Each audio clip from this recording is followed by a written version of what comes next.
හරිම සුමුදුයි.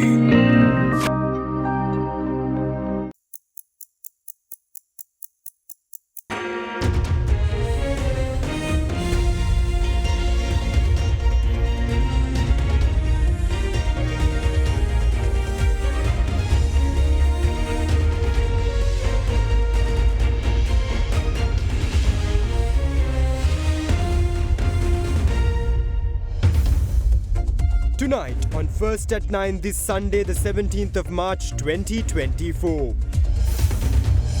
Malnourished. Over 800,000 school children in the country suffer from malnutrition, reveals a British medical journal. The Ceylon Teachers Union meanwhile claims health officials need to pay more attention.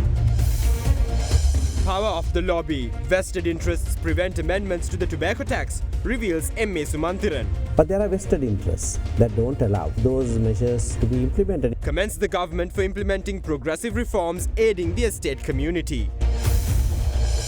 Switching gears, tourist arrivals slow down in the month of March. Total arrivals for the first 3 months exceed 490,000.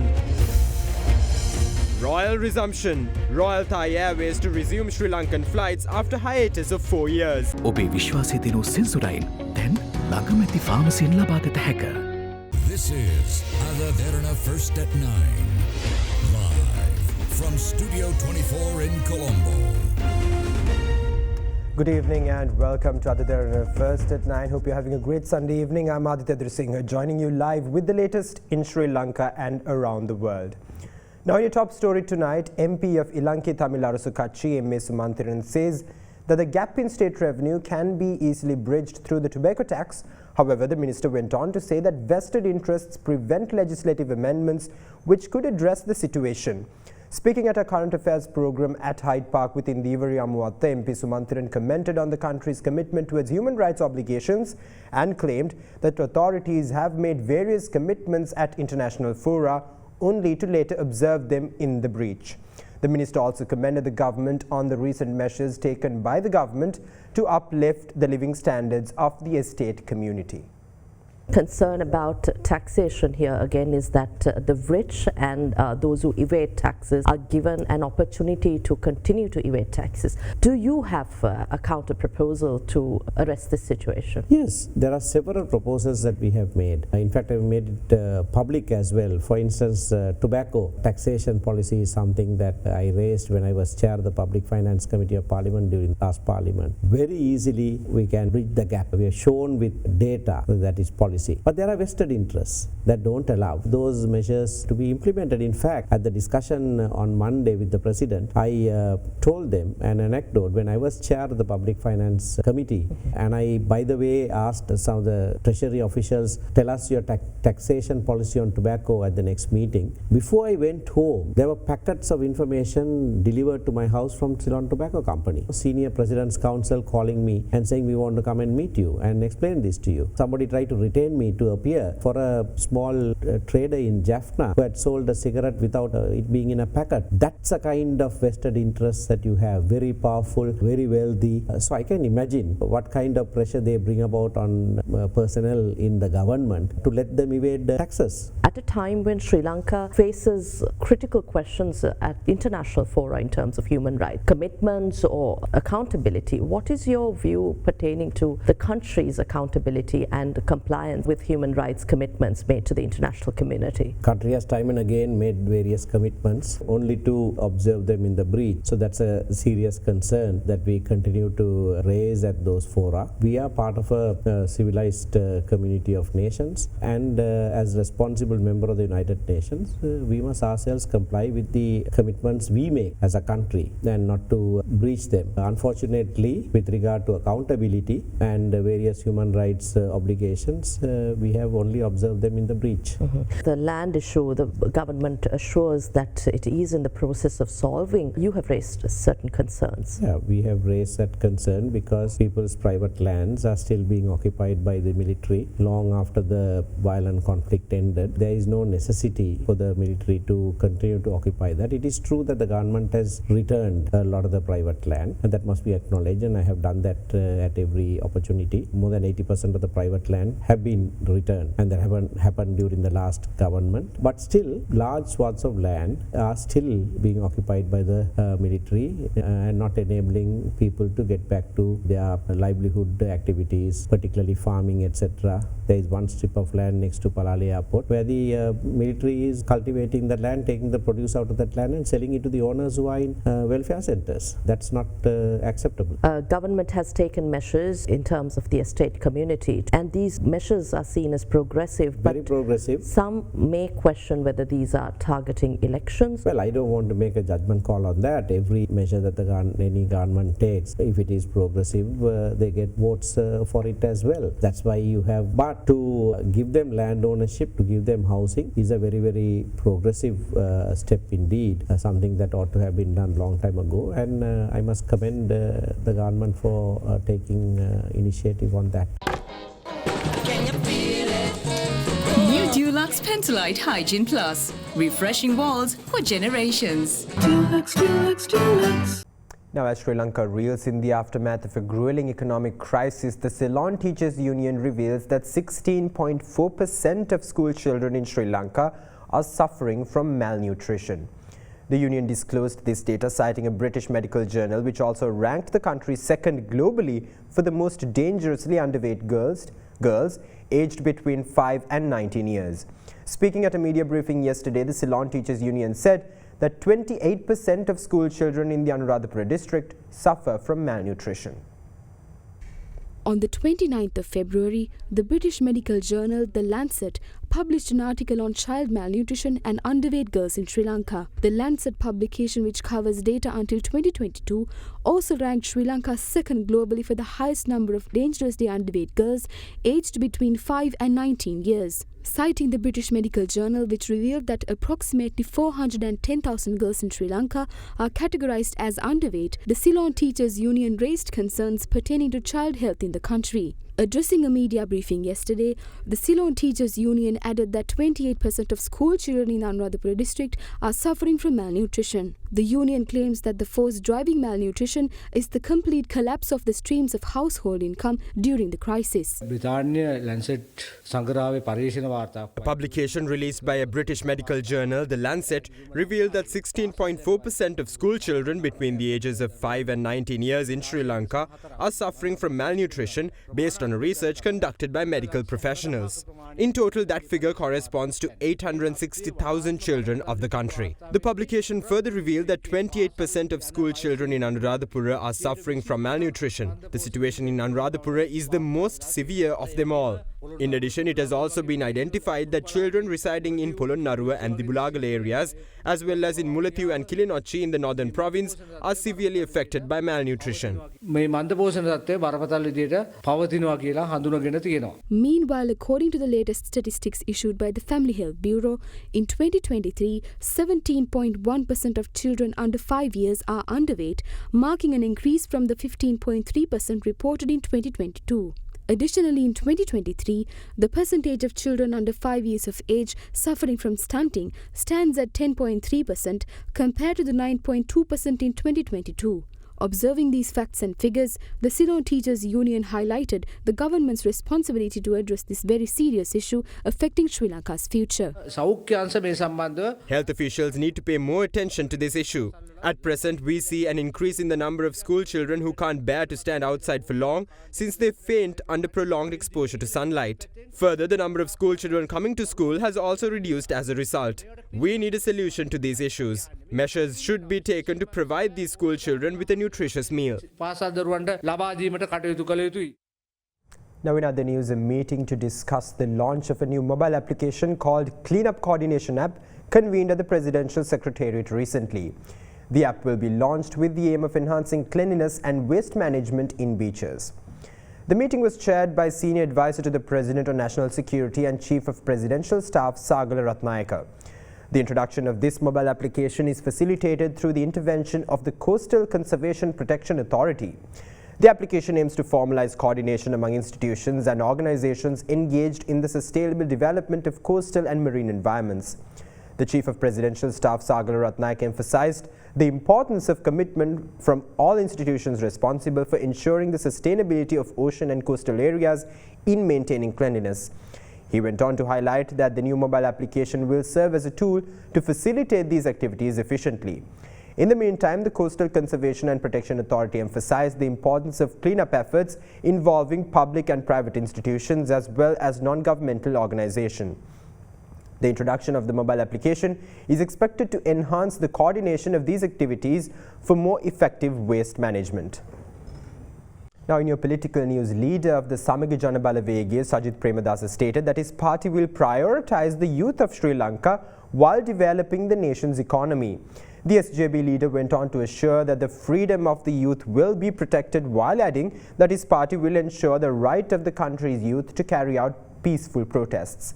In the meantime, co-chairman of the Samagi Taruna Balawegaya, Randa Valiyange, highlighted that Sri Lanka will never come out of the crisis until its people give up idolizing their leaders.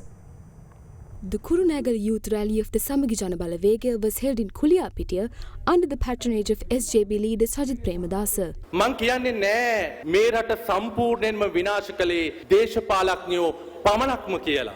ඒකට තව ගොඩක් කාරණා තියෙනවා. ඒකෙන් එක් ප්‍රධාන කාරණයක් තමයි අපේ රටේ මිනිස්සුන්ගේ තියෙන පුද්ගල වන්දනා මානසිකත්වය. රටක් ගොඩ ගන්න පුළුවන් පුද්ගල කණ්ඩායමකට කියලා මේ රටේ මිනිස්සු තේරුම් ගන්නකම් අපිට මේ අගාධයෙන් කවදාවත් ගොඩ එන්න බෑ. අපිට ලංකාව කැලිෆෝනියාවක් කරන්න පුළුවන්ද කියන එක තමයි අපිට තියෙන අභියෝගය. සජිත් ප්‍රේමදාස ජනාධිපතිවරයා යටතේ ලංකාව කැලිෆෝනියාව කිරීමේ ලෝකෙට එකතු කිරීමේ වැඩපිළිවෙලේ මූලධර්ම ටික අපි ගාව දැනටමත් තියෙනවා. මේ රටේ ආර්ථිකය ගොඩනගන්නට තාරුණ්‍යයට අපි මුල් තැන දෙනවා. තාරුණ්‍යයේ නිදහස අපි සුරක්ෂා කරනවා. සාධාරණත්වයේ යුක්තිය වෙනුවෙන් සාමකාමීව ප්‍රජාතන්ත්‍රවාදීව අරගල කිරීමේ අයිතිය අපි මේ රටේ තාරුණ්‍යයට ලබා දෙනවා. මින් ඉදිරියට දේශපාලනයේ හෝ දේශපාලඥයින්ගේ අතකොළුවන් නොවි ස්වශක්තියෙන් සෝත්සාහයෙන් තමන්ගේම හැකියාව තුළින් නැගී සිටින්නට පුළුවන් ඉනිමග සකස් කරන්නට අපි අප කැප වෙනවයි කියන එක ප්‍රකාශ කරමින් තාරුණ්‍යයට ජයෙන් ජයම ප්‍රාර්ථනා කරනවා. Now, in other political news, leader of the Pivithuru Urume, Uday Gammampille, says that his party will nominate a candidate for the soon-to-be-held presidential election. Meanwhile, Minister of Labour and Foreign Employment, Manu Shananakara, claims that elections will not be postponed at any cost. With that, let's take a look at the latest in the political front. ලක්ෂ 69 ඡන්දය දුන්නේ රනිල් වික්‍රමසිංහ මහත්තයාව එලවන්න.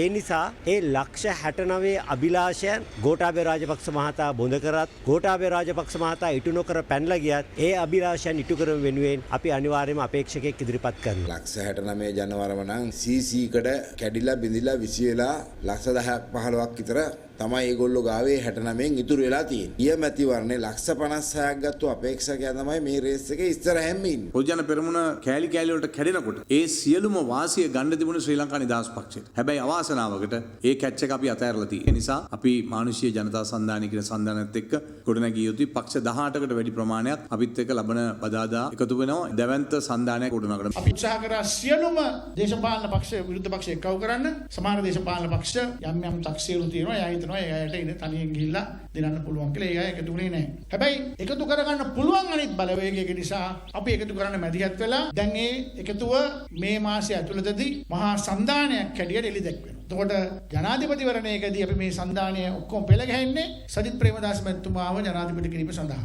අලුත්ම සමීක්ෂණ වාර්තාව අනුව සමගි ජන බලවේගයෙන් 39යි මාලිමාවට 20යි. තවම තීරණයක් ගත්ත නැති අය ඉන්නවා 24ක්. ඒ අයගෙන් බහුතරයක් එන්නේත් මේ දිනන පැත්තට. මහමැතිවරණයක් බැසිල් රාජපක්ෂ කිව්වා කියලා ඉවරලා එන්නේ නැහැ. මහමැතිවරණයක් එන්න ක්‍රම දෙකයි තියෙන්නේ. පළවෙනි ක්‍රමය ඇවිල්ලා ජනාධිපතිතුමා විසින් විසිරුවන්න ඕනේ. එතකොට රනිල් වික්‍රමසිංහ ජීවිතේට මේක විසිරුවන්න එකඟ වෙන්නේ නැහැ. කිසිම ලෙසකින් මැතිවරණ කල් දැමීමක් නැහැ. ජනාධිපතිවරණය නිසි වෙලාවට තියෙනවා. ආයි කතා කරන්න දෙයක් නැහැ. එකම අපේක්ෂකයා Ranil Wickremesinghe.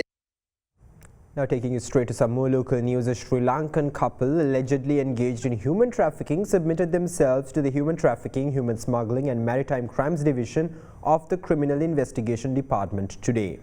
The couple had allegedly connected interested individuals with the Ukrainian army for employment, charging a total sum ranging from 200,000 rupees to 500,000 rupees. According to reports, a total of 55 individuals were smuggled abroad by the couple. Police revealed that some individuals were sent to Poland at first through India before they reached Ukraine, while some others returned to Sri Lanka upon their failed attempt to enter Poland. However, no information has been received so far on those sent off to Azerbaijan under the same scheme. In a tragic development, 3 individuals who were among those smuggled abroad by the couple were reported dead. The couple has been remanded until the 21st of April on the orders of the Fort Magistrates Court. Now in other local developments, police in various parts of the island carried out a series of raids in connection with the Yuktiya special operation, during which a number of individuals in possession of illegal narcotics, including 2 notorious drug traffickers, were taken into police custody. Meanwhile, the Sri Lankan Navy apprehended 21 Indian fishermen poaching in Sri Lankan territorial waters. With that, let's take a look at more news across the island in brief. Late last night, the Sri Lankan Navy conducted an operation to clear Sri Lankan waters from Indian poaching trawlers. The operation resulted in the apprehension of 21 Indian fishermen along with 2 trawlers in the waters of the Delft Island. So far in 2024, a total of 146 Indian fishermen along with 18 trawlers have been seized by the Navy for poaching in Sri Lankan waters. Meanwhile, in the early hours of today, a series of operations were conducted in parallel with the Yuktiya operation, during which a number of individuals were apprehended while in possession of illegal narcotics.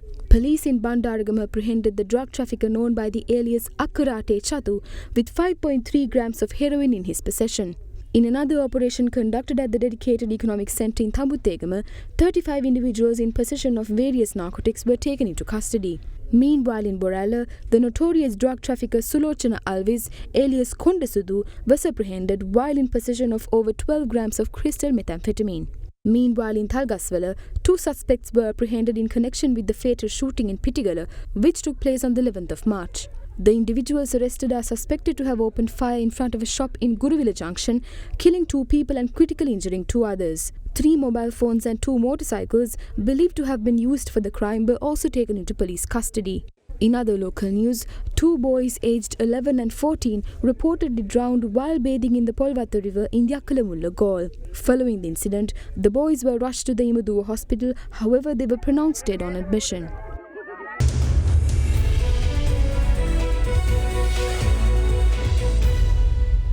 Welcome back. Now in your business news, Thai Airways is set to recommence flight operations to Sri Lanka after a hiatus of 4 years due to the COVID-19 pandemic, with the first flight expected to touch down in Katunayaka on the 1st of April. Speaking at an event to announce the resumption of flights, Minister of Ports, Shipping and Aviation Nimal Siripala de Silva highlighted that JICA will assist to complete the construction of the Bandaranaike International Airport's second terminal once the debt restructuring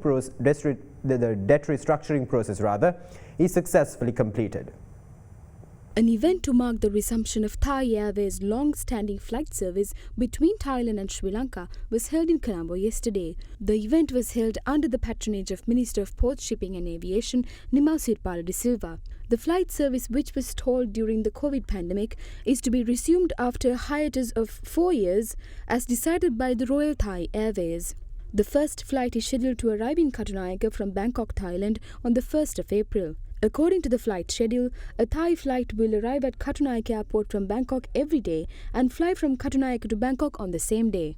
Thai Airways had been doing an excellent service in the area of aviation before the COVID period. It is a very happy moment for us to see that after the many challenges the government and the people of Sri Lanka face due to forex crisis, we were trying to emerge as a nation facing all the challenges to ensure that we rebuild our economy. Tourism was one of the key areas identified as an immediate solution to this problem. So therefore, the connectivity between the Asian and European and many other countries are very much relevant to us in shaping our economy. Now, according to the latest figures, last month tourist arrival was over 200,000. So in time to come, this will also increase. As a result of the forex crisis, we could not complete the Terminal 2, which could cater to another 6 million passengers because the JICA withdrew the assistance till the restructuring of the debt is over. So we are almost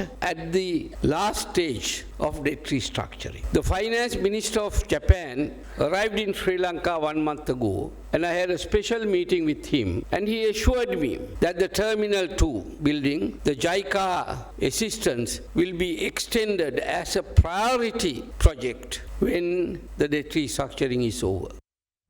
Now, breaking the recent trend of exponential growth in tourist arrivals, the numbers in March so far seem to be relatively low.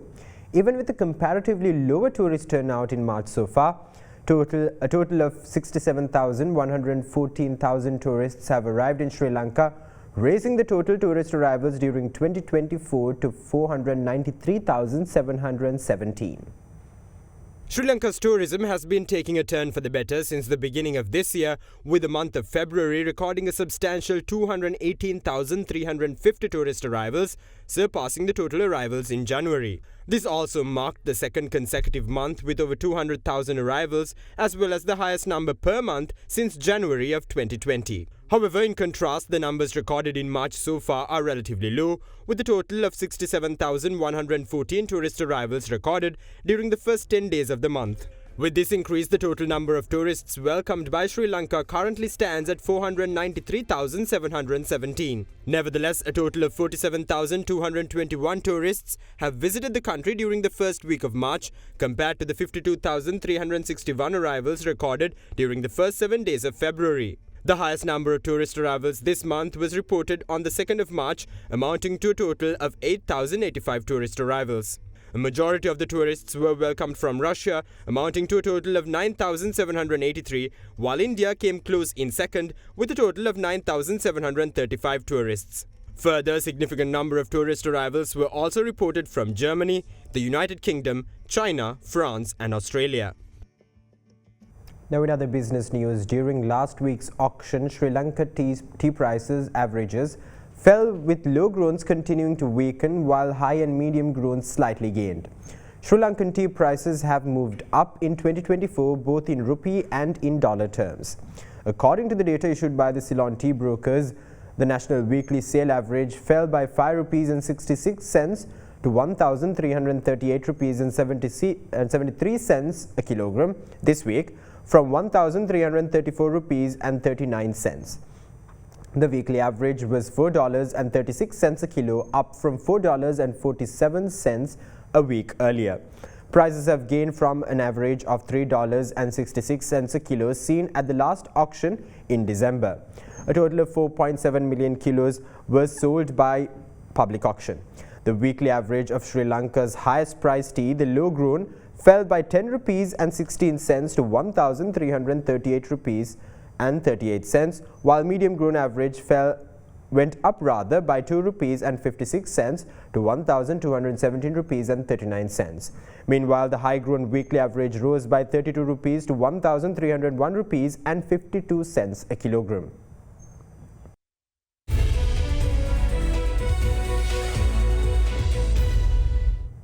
And now let's take a look at the corporate news segment for the evening.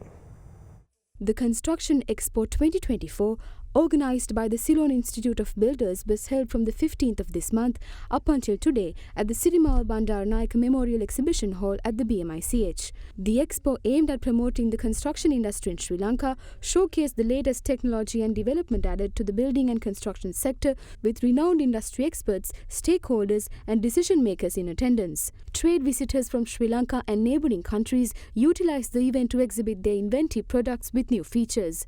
In its corporate disclosure, Bank of Ceylon announced that Kawantisa Ratnayaka assumed duties as chairman of the company with effect from the 14th of March.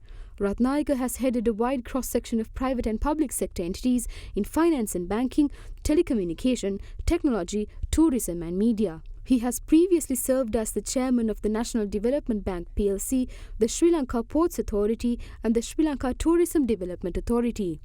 In the meantime, Siat Kalani Holdings was named among the country's top 10 companies for best management practices by the Institute of Chartered Professional Managers Sri Lanka. The Top 10 award was presented to the company in respect of its performance in 2023 at the third edition of the CPM's Best Management Practices Company Awards held on the 13th of March. The awards recognize best practices in management in terms of leadership, policies and strategies, people management, partnerships and resources, processes and performance.